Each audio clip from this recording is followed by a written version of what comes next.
Hey guys! So in my last video, I showed you how to make a depth system.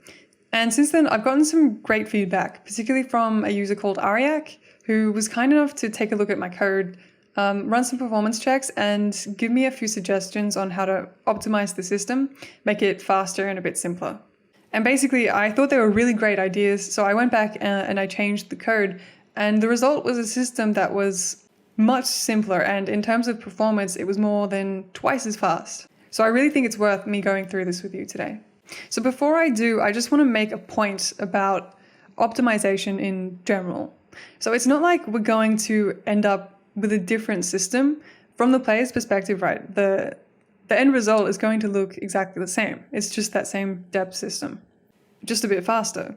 And this is often the case in programming in optimization. Obviously, optimization, right? It sounds really good. You're making code simpler and faster. But for people who work in large companies and have strict deadlines and they have so much to do, when a system gets made and it works, there's a lot of reason to just leave it alone and move on. You probably know the saying, if it's not broken, don't fix it. So there's so much to do, and unless your code is causing some kind of serious performance issue, it's hard to justify spending time to optimize it instead of just moving on to something else. But if you do have the time, of course, it's always great to go back and improve your game's performance, especially for beginners, right? It's really important to learn good programming practice and learn from your mistakes, research different functions, see if they're faster than the ones you've used, maybe reuse old variables, delete some that you didn't need.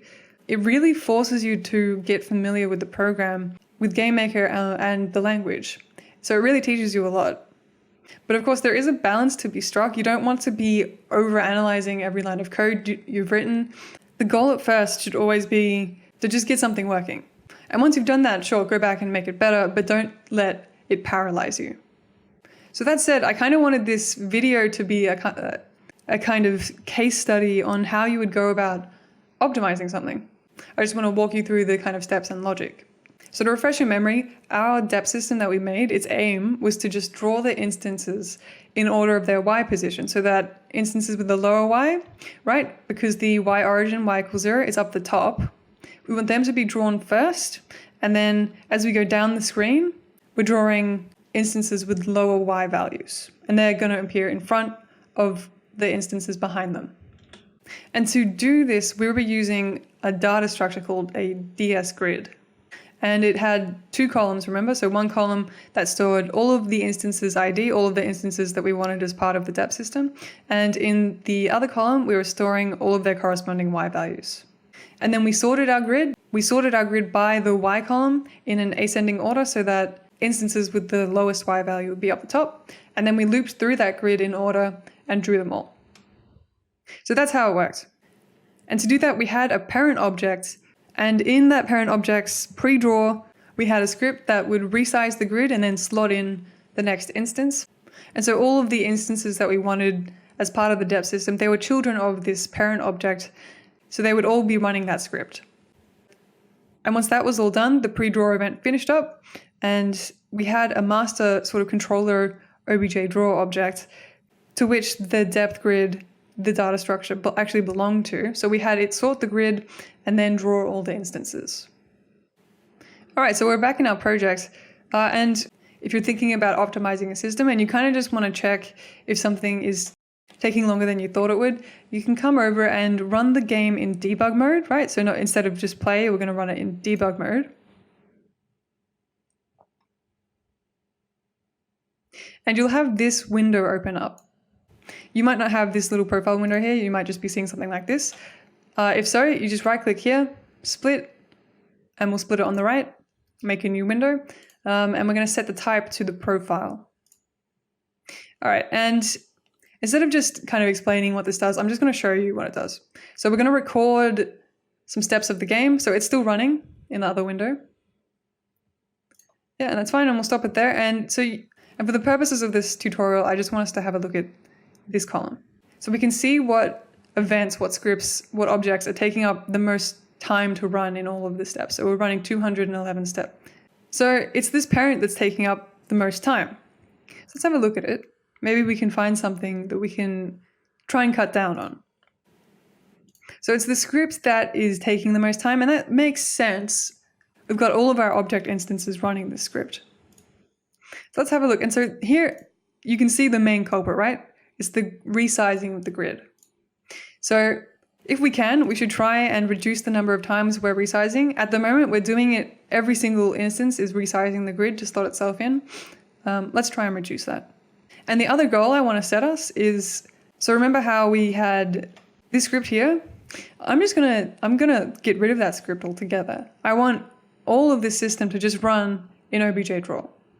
So let's quit out of this. And let's come into that script. And I'm just going to cut all of this out. And I'm going to delete it.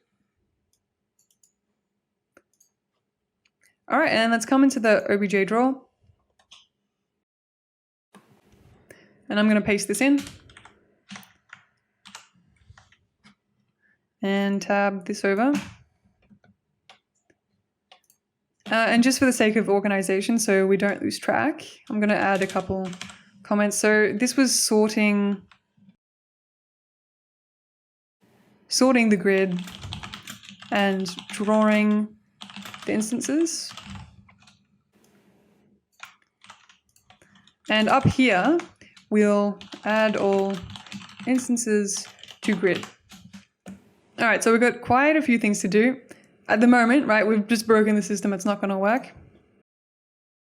So when I was first explaining the system, I wanted to account for the fact that each frame, we might have a different number of instances. So the grid might be changing its size as instances are destroyed and created.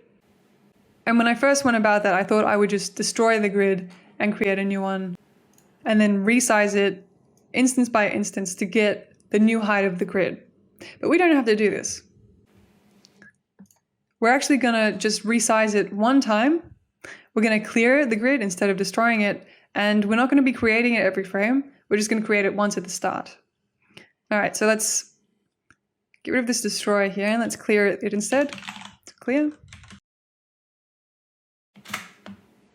So you can see here we need to give it a value. So this is going to set every cell of the grid equal to some value. So I'm just going to set them all equal to 0. I'm going to take this, copy it, and I'm going to put it in the create event. So we're creating it only one time. And then I'm going to just get rid of this, which is kind of scary. All right. So now we've created a bit of a mess. All right, and now let's take care of that resizing problem that we were having. So now we're not going to be getting the height of the grid every frame anymore. We're going to delete this. We're only going to do this once. What is the height going to be equal to? How are we going to get the height of the grid? How are we going to know?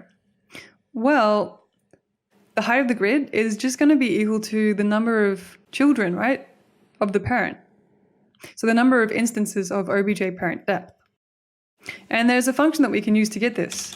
So let's use instance number obj parent depth. Right, and we'll save this in a variable instance number. Right, so that's the number of instances of obj parent depth. Right, and that will be the height of our grid. All right, now let's take a look at this. This makes no sense anymore, right? Because we're in obj draw. What we have to do instead actually is go into all of the children and have them add themselves to the grid. So let's put obj parent depth. But now we've got some problems. We can't use this variable anymore because this doesn't belong to the children. It belongs to obj draw, right? So we can't use ds depth grid. We have to access it somehow. And before I was using the other, if you remember, so the other to come out of the with statement, but there's actually a better way to do this. So just so you understand this with, it's kind of like we're jumping from obj draw into a child, and then if we want to go back to obj draw and pull out a value, we're jumping back again. So there's a lot of work we're moving between. And we can actually use a trick. Instead of using other and jumping back, we can just create a variable, right? Depth grid. And set it equal to ds depth grid. And so now this variable is a local variable, okay? So that means it's accessible for this whole script, for this frame, and it will get destroyed on the next frame. But we can access that anywhere in the script, including in the with statement. So now that we've made it local, we can just use this variable in here. Pretty cool, right? And so we can also move this one out because we don't need every single child to get this number. We can just get this once from obj draw. And we can also move this out too because we only need to resize the grid once.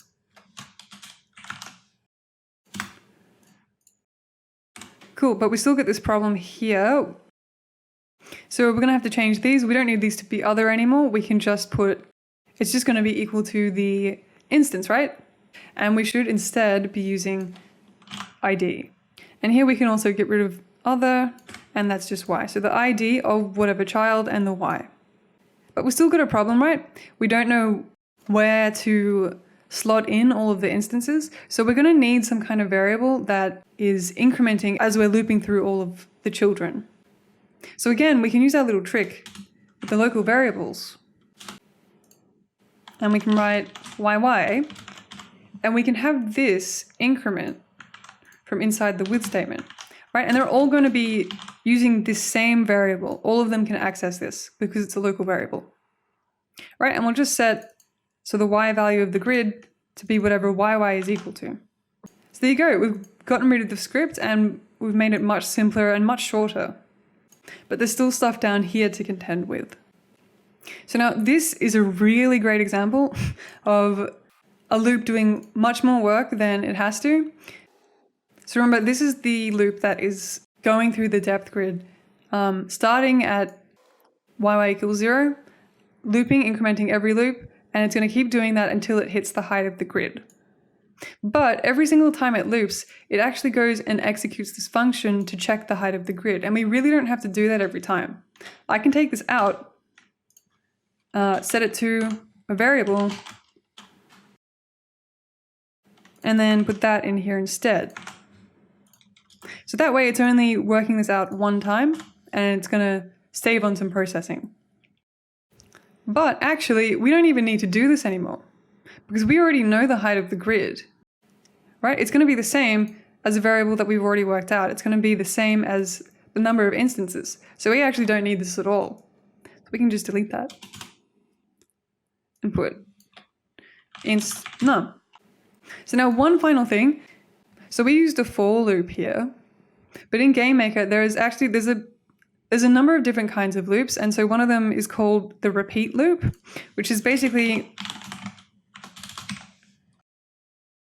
it will repeat whatever's in here a certain number of times, whatever you specify here. And these are faster than a for loop, but they can operate in exactly the same way. So I'm going to show you how to turn this into a repeat loop. So in the same way, we're going to declare this variable again here. Actually, we declared it up here, and so we can just recycle it if you want. We can just write YY equals 0. Doesn't have to be on that line, you can put it up there or whatever. And we're going to copy this code into our repeat loop. And so every time we're going to be incrementing YY. So that's exactly what the for loop is doing here. And so how many times do we want it to repeat?